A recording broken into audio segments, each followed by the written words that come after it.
حضرت فضالہ رضی اللہ تعالیٰ عنہ کہتے ہیں کہ میں بڑا دلدادہ تھا عورتوں کا، اور میرا ماحول یہ تھا کہ میں قتل بھی کر لیتا تھا، معاذ اللہ چوری بھی کر لیتا تھا، اور رات میری طبیعت تھی معاذ اللہ نئی سے نئی عورت کے پاس جانا۔ کہتے ہیں ابو جہل نے اعلان کیا کہ جو نبی پاک علیہ السلام کا سر اقدس معاذ اللہ کاٹ کے لائے گا، نقل کفر کفر نہ باشر، 100 سرخ اونٹ انعام ملے گا۔ تو میں نے ارادہ کر لیا کہ میں بہت سارا انعام حاصل کروں گا۔ حضرت فضالہ کہتے ہیں کہ میں نے خنجر تیار کیا اور میں نے بغل میں اس کو چھپایا، اوپر میں نے چادر اوڑھ لی۔ اب مجھے پتا تھا ظہر کی نماز کے بعد نبی پاک صلی اللہ علیہ وسلم طواف کعبہ کے لیے، بیت اللہ شریف کے طواف کے لیے جاتے ہیں۔ کہتے میں بھی اس طرف بڑھا، رستے میں وہ خاتون جس کے گھر میں نے رات آنا تھا، میں نے دروازے پہ دستک دی۔ میں نے کہا کہ تیار رہنا، آج میں بڑے پیسے لے کے آؤں گا۔ اسے میں نے یہ کہا اور پھر میں چلا گیا بیت اللہ شریف کا طواف کرنے۔ کہتے ہیں اللہ کے محبوب بھی طواف کر رہے تھے تو میں نے بھی طواف شروع کر دیا۔ ارادہ یہ تھا کہ جہاں نبی پاک علیہ السلام میرے قریب سے گزریں گے تو موقع پا کر میں حضور کے جسم اقدس پر خنجر کھوپ دوں گا اور معاذ اللہ شہید کر دوں گا۔ کہتے ہیں حضور ایک دفعہ بھی میرے پاس سے گزرے تو میں ہمت نہ کر سکا، دوسری دفعہ بھی پاس سے گزرے تو میں ہمت نہ کر سکا، تیسری دفعہ بھی گزرے تو میں ہمت، نبی کریم صلی اللہ علیہ وسلم 2-3 دفعہ گزرے تو فرماتے ہیں کہ مجھے موقع نہ ملا، اس لیے کہ حضور فرماتے ہیں اللہ نے روب کے ساتھ میری مدد فرمائی، دشمن پر میرا روب طاری ہو جاتا ہے۔ فرماتے ہیں جب چکر پورے ہو گئے تو محبوب کریم نہ چھٹے چکر پہ فرمانے لگے فضالہ چکر ایک رہ گیا ہے، بے خبر ہو جو غلاموں سے واقع کیا ہے، ایک پھیرا رہ گیا ہے۔ کہتے طواف مکمل ہو گیا تو محبوب میرے قریب آئے، فرمایا وہ کام کرتے کیوں نہیں جس کے لیے آئے تھے؟ میں نے عرض کی یا رسول اللہ کون سا کام، کیسا کام؟ اندر تو چور تھا نا، بانج فقیروں کسے نہیں ماریا، اے ہوئی چور اندر دا، اندر چور تھا نا۔ کہتے ہیں حضور نے مجھے کندھے سے پکڑ کے ہلایا، فرمایا کرتے کیوں نہیں؟ جب حضور نے ہلایا تو وہ خنجر بھی پیروں میں گرا اور میں بھی رسول اللہ کے پیروں میں گر گیا۔ میں نے کہا حضور مجھے کلمہ پڑھا دے۔ کہتے ہیں حضور نے پہلے میرے دل پہ دست مبارک پھیرا، پھر میرے نبی نے مجھے کلمہ پڑھا دیا۔ اب مرید ہونے والا کہتا ہے کہ جی آہستہ آہستہ میں ٹھیک ہو جاؤں گا۔ اب وہ آہستہ آہستہ کا کیا ترجمہ ہے یہ بالکل سمجھ نہیں آتی۔ بھائی کسی بندے سے 5 لاکھ روپیہ لینا ہے تو اس سے وہ کہتا ہے جی میں آہستہ آہستہ دوں گا، 500 روپیہ دے دیا کروں گا روز کا، تو کہتے ہیں میری رقم خراب ہوتی ہے، پورے دو۔ اور نیکی کی بات جب آتی ہے تو کہتے ہیں حضرت صاحب دین اتنا سخت نہیں ہے، میں آہستہ آہستہ ٹھیک ہو جاؤں گا۔ اب میں مغرب عشاء پڑھنی شروع کر دیا میں نے، اب میں تسبیح لے لی ہے، کل میں نے بھی آہستہ آہستہ میں ٹھیک ہو جاؤں۔ یعنی رقم لینی ہو تو وہ آہستہ آہستہ قبول نہیں ہے، لیکن اور مکان کی رجسٹری اگر کرانی ہو تو مالک مکان کہے کہ آہستہ آہستہ کرا لو، کہتے ہیں پیسے پورے دیے، سویرے چل اور بیان دے، یہ کیا بات؟ حضرت فضالہ کہتے ہیں ابھی میں نے کلمہ پڑھا، ابھی میں واپس آیا، رستے میں وہ بی بی کھڑی تھی، کہتے ہیں میں وہ شخص تھا کہ عورتیں مرتی تھی میرے اوپر، اور کسی کی جرت تھی کہ وہ آئے بائیں شائیں کرے، لیکن فرماتے ہیں میں بی بی کے پاس سے گزر گیا۔ پہلے تو اس کا خیال تھا رکے گا، لیکن جب میں رکا نہ تو دروازے پہ آئی، اور جب میں گزر گیا تو اس نے آواز دی، لیکن میں نے سنی انسنی کر دی۔ جب آگے بڑھا تو میرے پیچھے دوڑی، فرماتے مجھے پکڑ کے کہنے لگی فضالہ تجھے کیا ہوا، تو وہی نہیں جو یہاں سے گیا تھا؟ آپ فرماتے میں کبھی نہیں رویا تھا، میں کبھی نہیں رویا تھا۔ اور جب کہا نا تو وہی نہیں، کہتے میں نے سر اٹھایا تو میری آنکھوں میں آنسو تھے۔ میں نے کہا میں جو گیا تھا وہ نہیں ہوں، اب تو میں محمد عربی کا غلام بن گیا، اب میں وہ نہیں ہوں، اب نہیں ہو سکتا کہ کوئی میری نظر میلی ہو جائے، یہ کیسے ممکن؟ دل میں میل کچھ رہ کے نفل پڑھنا، عبادتیں کرنا، ریاضتیں کرنا، صدقات دینا زیادہ نفع بخش نہیں ہوتا۔ دل صاف ہونا تو تھوڑی عبادت بھی کام آ جاتی ہے۔ یہ حدیث بتاتی ہے کہ دل صاف ہو تو تھوڑے صدقے بھی زیادہ نفع کر جاتے ہیں۔ کچھ چیزوں سے دل سخت ہوتا ہے، جو لوگ دنیا داری کی اور فضول باتیں زیادہ کرتے ہیں ان کا دل سخت ہو جاتا ہے۔ جو ہنستے زیادہ ہیں ان کا بڑا سخت ہو جاتا ہے، اور صوفیاء کہتے ہیں جو کسی پہ ہنستے ہیں نا ان کا تو مردہ ہی ہو جاتا ہے، تو معاملہ ہی ختم ہو گیا۔ اور جو لوگ رزق حرام کی طرف بڑھتے ہیں ان کا دل بھی مردہ ہو جاتا ہے۔ اور اقبال کہتے ہیں جو مشینی زندگی گزارنے لگتے ہیں نا روحانی زندگی سے نکل جاتے ہیں۔ ہم آج کل مشینی زندگی پہ آ گئے، ہمارے پاس انٹرنیٹ ہے، موبائل ہے، آواز کے فاصلے اتنے کم ہوئے ہیں کہ دلوں کے فاصلے بڑھ گئے۔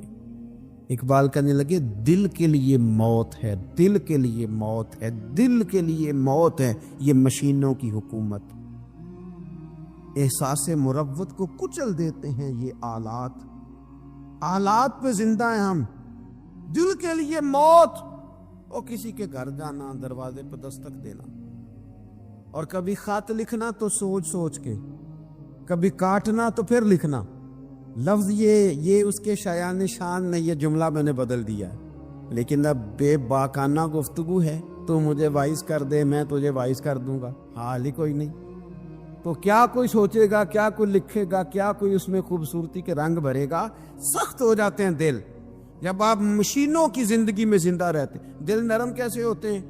میرے نبی پاک نے فرمایا یتیم کے سر پہ ہاتھ پھیر رب تیرا دل نرم کرے گا۔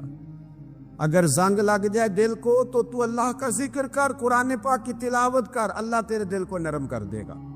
اور پھر فرمایا کہ اگر دل سخت ہو جائے تو موت کو یاد کر، تیرا دل نرم ہو جائے گا۔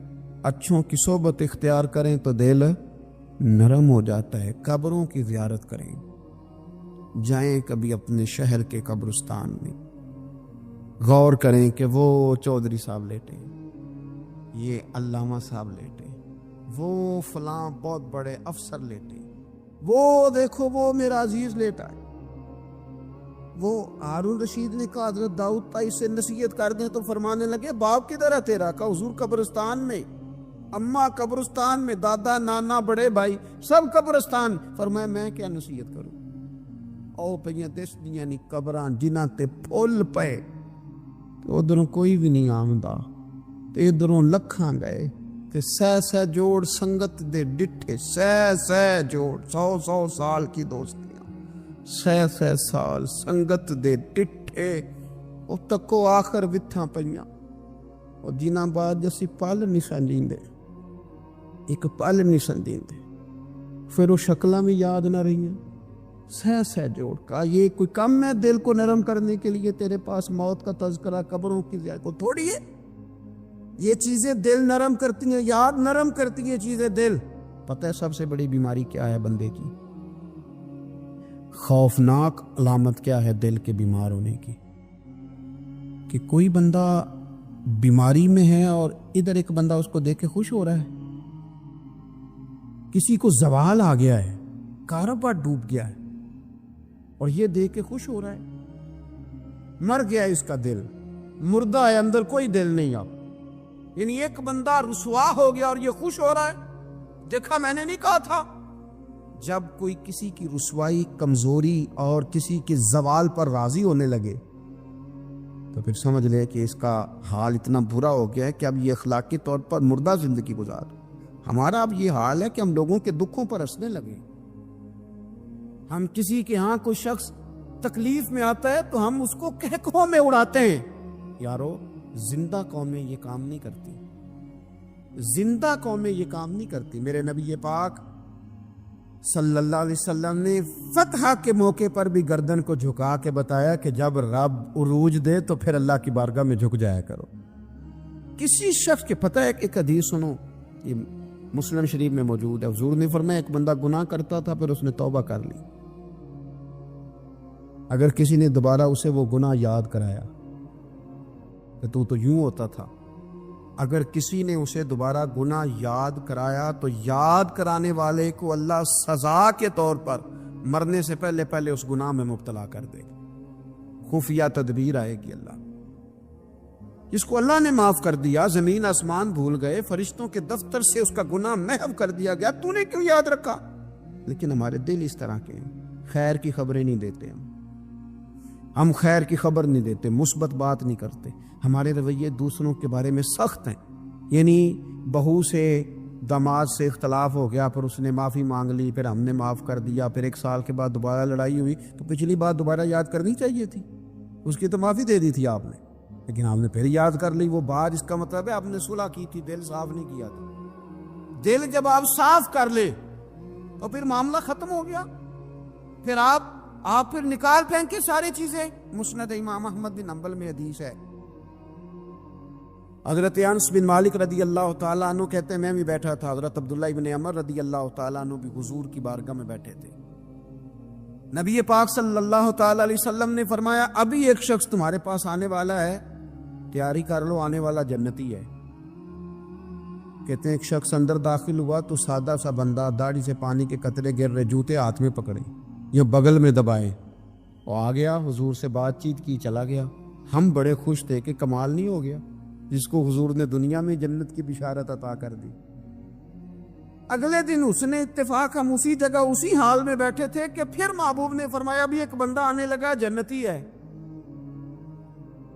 کہتے ہیں وہ بندہ آیا تو دیکھ کے حیران ہو گئے، یہ تو وہی کل والا ہی بندہ ہے، اسی طرح داڑھی سے پانی کے قطرے گر رہے ہیں، جوتے اس کی بغل میں آ کے بیٹھ گیا۔ تیسرے دن اللہ کی قدرت ہم وہیں بیٹھے تھے، پھر حضور نے فرمایا بندہ آنے لگا، زیارت کر لو، تیاری کر لو، بندہ جنتی ہے۔ وہی بندہ آیا جو پہلے 2 دن آیا تھا۔ حضرت عبداللہ ابن عمر کہتے ہیں کہ وہ حضور سے کوئی بات چیت کر کے جانے لگا تو میں اس کے پیچھے ہو گیا۔ میں نے اس کو جا کے سلام کے بعد کہا کہ یار میں تیرا مہمان بننا چاہتا ہوں، 3 راتوں کے لیے رکھ لو گے؟ اب محلہ بھی ایک، شہر بھی ایک۔ اس نے کہا جی ٹھیک ہے آ جائیں، جو میرے پاس روکھا سوکھا ہوگا پیش کر دوں گا۔ فرماتے ہیں 3 راتیں 3 دن میں اس کے پاس رہا، میں جاننا چاہتا تھا کہ کون سی ایسی عبادت کرتا ہے جس کی وجہ سے 3 دن حضور نے جنت کی بشارت اس کے لیے دی، اعلان فرمایا۔ کہتے ہیں میں نے کوئی غیر معمولی چیز نہیں اس کے اندر دیکھی، کوئی انوکھی عبادت نہیں دیکھی۔ عشاء پڑھتا، فجر تک سویا رہتا، میں تہجد کے وقت اٹھتا، نفل پڑھتا۔ 3 راتیں یہ ہوتا رہا۔ ہاں جب وہ کروٹیں بدلتا تو اللہ اکبر کہتا، باقی وہ سویا ہے، فجر میں اٹھا ہے، صدقہ بھی وہ خاص نہیں اس نے دیا، خیرات بھی میں اس سے زیادہ کرتا رہا، مجھے کوئی خاص چیز نظر نہیں آئی۔ تیسرے دن میں جانے لگا تو میں نے اسے کہا یار سن، مجھے کوئی ضرورت نہیں تھی تیرے گھر میں قیام کرنے کی، میرا گھر قریب ہی ہے۔ وہ تو کمال یہ ہے کہ نبی کریم علیہ السلام نے اپنی زبان فیض ترجمان سے، یعنی وہ زبان جس کو سب کن کی کنجی کہیں، اس کی نافذ حکومت پہ لاکھوں سلام، حضور نے 3 دن تجھے مسلسل جنتی کہا ہے۔ میں تو دیکھنے آیا تھا کہ تیرے اندر کوئی عمل ہو تو میں بھی وہ شروع کروں۔ تو وہ کہنے لگا یہی ہے جو آپ نے دیکھ لی ہے، فرض نماز ہی پڑھتا ہوں، روٹین کے کام ہی کرتا ہوں، کوئی خاص چیز تو میرے پاس کوئی نہیں۔ حضرت عبداللہ ابن عمر فرماتے ہیں میں نے تو سمجھا کہ میں تو اس سے زیادہ خیر کے کام کرتا ہوں۔ اب میں سوچتا ہوا وہاں سے نکلنے لگا کہ پھر کیا خاص بات ہے جو نبی پاک نے 3 دفعہ اسے جنتی کہا ہے۔ جب میں نکلنے لگا نا، دروازے پہ مڑنے لگا تو اس نے آواز دی، کہا یار سنو ایک بات یاد آئی ہے۔ میں نے کہا وہ کون سی؟ کہنے لگا یار جب سے بالغ ہوا ہوں نا، جب سے اللہ نے توفیق اسلام دی ہے، میں نے جب بھی اپنا دل دیکھا ہے نا، جب بھی میرے دل میں کسی کے لیے حسد کوئی نہیں، کوئی عداوت نہیں، کوئی بغض نہیں، کوئی کینہ نہیں، کوئی کیا کر رہا ہے، میرے دل میں سب کے لیے خیر ہی ہے، دل میرا صاف ہے، اس کے علاوہ نہیں مجھے پتا کیا عمل ہے۔ حضرت عبداللہ بن عمر کہتے ہیں پھر مجھے سمجھ آ گئی ہے، یہ جو تیرے دل کی صفائی ہے نا، یہ بنیاد بن گئی ہے جس کی بنیاد پر نبی پاک نے تجھے 3 دفعہ جنت کی بشارت عطا فرمائی ہے۔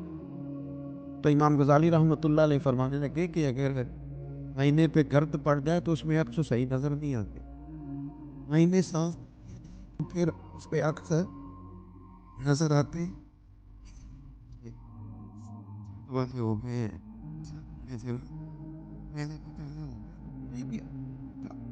سختی طبیعتوں کی، مزاجوں کی سختی، دوسروں کے بارے میں ڈاٹے جذبات، ہمارے رویے ڈاٹے، ہماری طبیعتیں سخت۔ حضرت عبداللہ ابن مسعود رضی اللہ تعالیٰ عنہ نے ایک شخص کو جنازے کے موقع پہ ہنستا ہوا دیکھ لیا، فرمایا آج کے بعد تیرے ساتھ کلام نہیں کروں گا۔ جس کا جنازہ دیکھ کے بھی دل نرم نہیں ہوا اور قبرستان دیکھ کے بھی دل نرم نہیں ہوا، وہ تو سخت دل بندہ، سخت دل بندے سے دوستی کبھی نہیں رکھوں گا، میں تو درد دل والوں سے پیار کروں گا، تیرے ساتھ میں کلام نہیں کرتا۔ تو کس طرح کا شخص ہے بھائی جسے یہاں آ کے بھی ہنسی آ رہی ہے، مذاق سوچ رہا ہے؟ تو دل کی نرمی میرے نبی پاک صلی اللہ علیہ وسلم نے نا دل پر، ہم نے نا کپڑوں پر بڑی محنت کی، ہم نے چہروں پر بڑی محنت کی، ہم نے اپنے ظاہر کو سنوارنے پر ہم نے اپنے حق میں بڑے بڑے لفظ یاد کیے، بڑی کہانیاں یاد کی، پر دل کے لیے محنت، اس پر محنت ہی نہیں کی۔ اعلیٰ حضرت فاضل بریلوی کتنے بڑے عالم ہیں، 1000 کتاب کے مصنف، اور ان کے فتاوی موجود ہیں کہ جس بندے کا تلفظ ٹھیک نہ ہو، یعنی جو ضروری قواعد ہیں وہ قرآن پاک کے جس کو نہ آتے ہوں، اس کے پیچھے نماز نہیں۔ جو ہا اور ہا میں فرق نہیں کر سکتا، حمزہ اور عین میں فرق نہیں کر سکتا، وہ الفاظ کا معنی بگاڑ دے گا۔ لیکن اعلیٰ حضرت چونکہ صوفی ہیں، درویش ہیں، علم کے ساتھ تو ایک اور رنگ بھی بیان کرتے ہیں۔ وہ کہتے ہیں یہ نہ ہو کہ صرف تو حروف کے ہیر پھیر میں لگا رہے، سغرے کبرے ٹھیک کرتا رہے، دارابا یادرب کے چکر میں پڑا رہے، اور دل پر تو توجہ ہی نہ دے۔ فاضل بریلوی رحمۃ اللہ علیہ فرمانے لگے کہ 2 علماء نے قرآن ایک درویش کے پیچھے نماز پڑھی تو مستحب جو قواعد تھے نا جن کے بغیر نماز، وہ ٹھیک نہیں تھے ذرا ان کے، تو وہ کہنے لگے دیکھا جی اتنے بڑے پیر صاحب ہیں اور ان کی تو قرات ہی ٹھیک نہیں، تلفظ ہی ٹھیک نہیں۔ حالانکہ لفظ تاثیر سے بنتے ہیں، تلفظ سے نہیں۔ لفظ تاثیر سے بنتے ہیں، تلفظ سے نہیں۔ اہل دل آج بھی ہیں اہل زبان سے آگے۔ انہوں نے کہا جی بابا جی کا تو تلفظ ہی ٹھیک نہیں۔ اعلیٰ حضرت نے لکھا ہے ملفوظات شریف میں، فرماتے ہیں پھر وہ نہ نہانے کے لیے چلے گئے نماز پڑھ کے فارغ ہو کے، تو وہ پانی میں اتر گئے تو شیر ان کے کپڑے اٹھا کے لے گیا۔ اب کتنی کو دیر پانی میں رہتے، نکلے بھی تو کیسے نکلے، شرم آتی ہے۔ مختصر لباس پہن کے وہ غسل کرنے کے لیے گئے تھے، اب پانی میں سردی، کتنی کو دیر بندہ پانی میں رہے۔ لوگوں نے آ کے کہا حضور وہ آپ کے مہمان تو الجھ گئے، بڑے بری طرح پھنس گئے، مہربانی فرمائے ان کو تو بچائیں، وہ تو سخت الجھن میں۔ کہ کیا ہوا؟ کہنے لگے وہ شیر کپڑے لے گیا اور وہ پانی میں ہے، اب کچھ تو ہونا چاہیے۔ تو وہ بزرگ گئے، جا کے نہ دور کھڑے ہو کے شیر کو آواز دی، شیر کو۔ حضور کے صحابی تھے نا حضرت سفینہ، قافلے سے رستہ بھول گئے، ایک سائیڈ پہ ہو گئے تو سامنے شیر آ گیا۔ میں نے کہا ہے لیکن جب آ جائے، تو جب شیر سامنے آ جائے، جب سامنے آ جائے پھر پتہ چلتا ہے کہ یہ تو واقعی آ گیا ہے، پھر انداز اور ہوتا ہے۔ حضرت سفینہ کے سامنے شیر ہی آ گیا، مشکات میں شیر آیا۔ اب کوئی بھاگتا ہے، کوئی چڑھتا ہے درخت پہ، کوئی لکڑی اٹھاتا ہے، کوئی اسلحہ پکڑتا ہے۔ حضرت سفینہ فوراً بولے، کہنے لگے او شیر ذرا خیال کرنا میں رسول اللہ کا غلام ہوں۔ پھر آکھیا شیر سفینہ تائی جارا یارا جاندے، او جڑے غلام رسول اللہ دے اسی غلام ہونا دے۔ شیر دم لاتا رستہ چھوڑ گیا، اور بابا جی بھی گئے۔ فاضل بریلوی کہتے ہیں شیر کو آواز دی، شیر دوڑا آیا، آگے کہنے لگے وہ ہمارے مہمانوں کے کپڑے لے گئے، تو یہ شرم نہیں آتی؟ تو شیر کپڑے اٹھا کے واپس لایا۔ ان علماء کو، حضرات علماء کو کپڑے پیش کیے۔ جب ان کو پیش کیے تو پیش کرتے ہی بزرگ پھر فرمانے لگے، کہنے لگے مولانا تم نے لفظ سیدھے کیے ہیں، میں نے دل سیدھا کیا ہوا ہے۔ تم نے محنت کر کے لفظ ٹھیک کیے ہیں، لیکن میں نے دل ٹھیک کیا ہے۔ دل پاک ہوئے تے پاک ہی ملتا ہے، تے بنا پاکوں پاک نہیں ملتا۔ سارے جسم دے دھون نالوں ایک ٹکڑا دھول ہے دل دا۔ حضرت سلطان باؤ رحمت اللہ علیہ فرمانے لگے دل کالے نالوں منہ کالا چنگا، دل کالے نالوں منہ کالا چنگا، جے کوئی رمز پچھانے۔ اگر کسی کو بات کی سمجھ آئے، دل نہیں سیاہ ہونا چاہیے، منہ ہو بھی جائے تو کام چل جاتا ہے۔ تو اپنے دل کی صفائی پر دیکھے میرے نبی پاک علیہ وسلم نے ارشاد فرمایا کہ رب نہ تمہارے مال دیکھتا ہے نہ چہرے دیکھتا ہے، رب تو تمہارا دل دیکھتا ہے۔ اور امام غزالی حدیث لائے ہیں، حضرت عمر فاروق رضی اللہ تعالیٰ عنہ فرماتے ہیں کسی نے حضور صلی اللہ علیہ وسلم سے پوچھا کہ رب آسمانوں میں کہ زمینوں میں؟ جلوے تیری ذات کے کو وقوع ہیں، جدھر دیکھتا ہوں ادھر تو ہی تو ہے۔ اللہ زمینوں میں کہ آسمانوں میں؟ تو حضور فرمانے لگے رب تو بندہ مومن کے دل میں رہتا ہے، اللہ تو مومن کے دل میں ہے، مومن کے دل میں۔ کتنا بڑا ہے وہ دل جس میں رب ہے، رب کی یاد ہے، رب کی محبت ہے۔ اس لیے حضرت عمر فرمایا کرتے تھے میں نے دل کی آنکھوں سے اپنے مالک کی زیارت کی ہے۔ اور اقبال نے شاید اسی لیے مشورہ دیا تھا کہ دل بینا بھی کر خدا سے طلب، آنکھ کا نور دل کا نور نہیں، اللہ سے آنکھوں والا دل مانگ، اندھا نہ ہو جائے کئی طرح دل، دل بینا بھی کر خدا سے طلب، آنکھ کا نور دل کا نور نہیں۔